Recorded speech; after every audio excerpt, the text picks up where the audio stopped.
राधे राधे। जय श्री राम। कल हमने भगवान श्रीमद् भगवद गीता का पुरुषोत्तम योग का प्रथम श्लोक राधे राधे जय श्री राम। कल हमने पुरुषोत्तम योग 15वें अध्याय का भगवद गीता का प्रथम श्लोक के बारे में हिंदी व्याख्या सहित पढ़ा था। आज हम दूसरा श्लोक के बारे में पढ़ेंगे। ओम अधश्चोर्ध्वं प्रसृतास्तस्य शाखा गुणप्रबद्धा विषयप्रवालाः अधश्च मूल्यान्यनुसन्ततानि कर्मानुबन्धीनि मनुष्यलोके।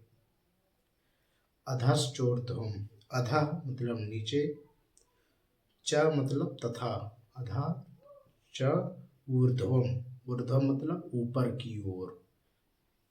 प्रसृता क्लास से बताया था, प्रसृता मतलब फैली हुई।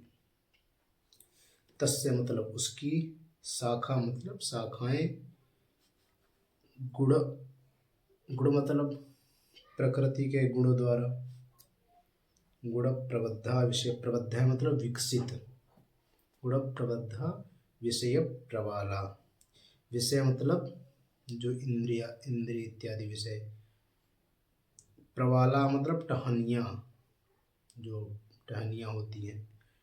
अधा मतलब अधश्च मूल्यान्यनुसन्ततानि, अधा मतलब नीचे, अधः च मतलब तथा, मूलानि मतलब जड़ों को, मूल जो मूल होता है, जड़ों को। अनुसंततानि, अनुसंततानि मतलब विस्तृत। कर्म मतलब कर्म करने वाला।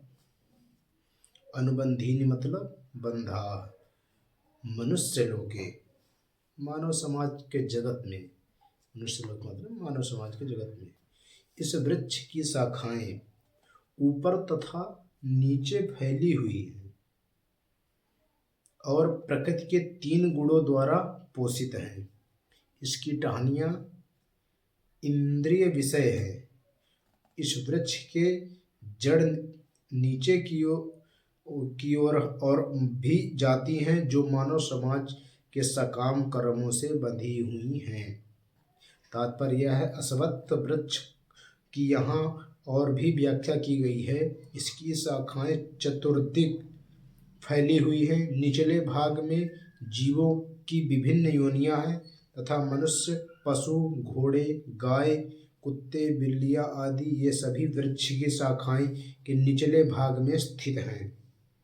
लेकिन ऊपरी भाग में जीवों की उच्च योनियां हैं तथा देव, गंधर्व तथा अन्य बहुत से उच्चतर योनियां। जिस प्रकार सामान्य वृक्ष का पोषण जल से होता है, उसी प्रकार यह वृक्ष प्रकृति के 3 गुणों के द्वारा पोषित है। कभी कभी हम देखते हैं कि जलाभाव से कोई भूखंड वीरान हो जाता है तो कोई खंड लहलहाता है। इसी प्रकार जहाँ प्रकृति के किन्हीं विशेष गुणों का अनुपातिक आधिक्य होता है, वहाँ उसी अनुरूप जीवों की योनियां प्रकट होती हैं। वृक्ष की टहनियाँ इंद्रिय विषय है। विभिन्न गुणों के विकास से हम विभिन्न प्रकार की इंद्रियों का विकास करते हैं और इन इंद्रियों के द्वारा हम विभिन्न इंद्रिय विषयों का भोग करते हैं। शाखाओं के सिरे इंद्रियां हैं यहाँ तथा यथा कान, नाक आदि जो विभिन्न इंद्रिय विषयों के भोग के आसक्त हैं। टहनियाँ शब्द, रूप, स्पर्श आदि इंद्रिय विषय है। सहायक जड़े राग तथा द्वेष है जो विभिन्न प्रकार के कष्ट तथा इंद्रिय भोग के विभिन्न रूप हैं। धर्म, अधर्म प्रवृत्तियाँ इन्हें गौड़ जड़ों से उत्पन्न हुई मानी जाती हैं जो चारों दिशाओं में फैली हुई हैं। वास्तविक जड़ से ब्रह्मलोक में है किंतु अन्य जड़ से मर्त्यलोक में है। जब मनुष्य उच्च लोकों में पुण्य कर्मों का फल भोग चुकता है तो वह इस धरा पर उतरता है और उन्नति के लिए सकाम कर्मों का नवीनकरण करता है। यह मनुष्य लोक का कर्म क्षेत्र माना जाता है।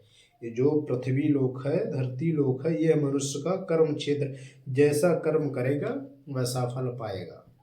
जो कर्म, जैसा कर्म करके यहाँ से जाएगा उसी प्रकार उसको ऊपर फल दिया जाएगा। ओके, जय श्री राम, राधे राधे। मिलते हैं अगले वीडियो में। जय श्री राम।